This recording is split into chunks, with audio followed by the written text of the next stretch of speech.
खिले चावल में शक्कर क्या गिरी, तुम भी खारी खीर समझ बैठे। चंद कुत्तों ने पाकिस्तान जिंदाबाद क्या बोला, चंद कुत्तों ने पाकिस्तान जिंदाबाद क्या बोला, तुम कश्मीर को अपने बाप का जागीर समझ बैठे।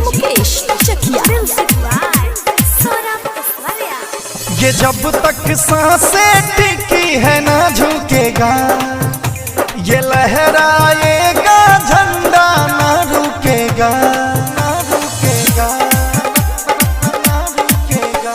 ये जब तक सांसें टिकी है ना झुकेगा, ये लहराएगा झंडा ना रुकेगा।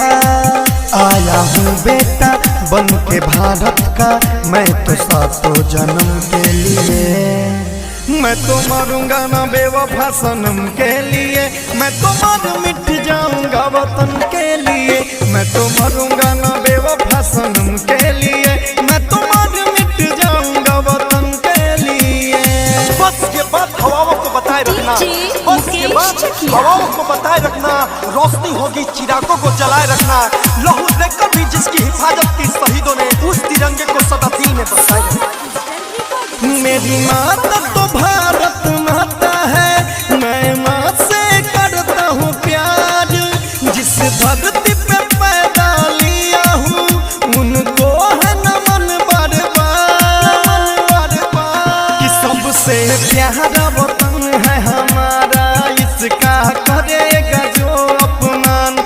मैं खाता हूँ कसम इस देश का, उसको भेज दूंगा शमशान।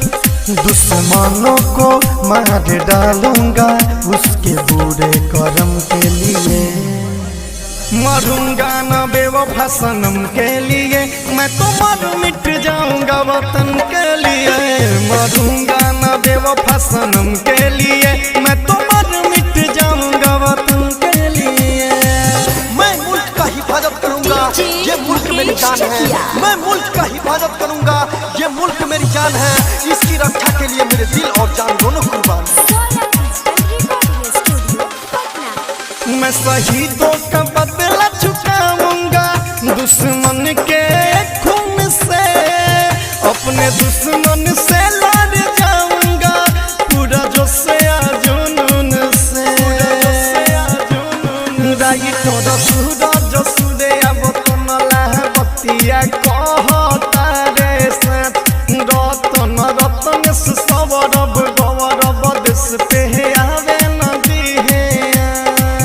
मेरे प्यारे तुम खुश रहना सब भाई हर क्षण के लिए, मरूंगा ना बेवफा सनम के लिए, मैं तो मर मिट जाऊंगा वतन के लिए, मैं तो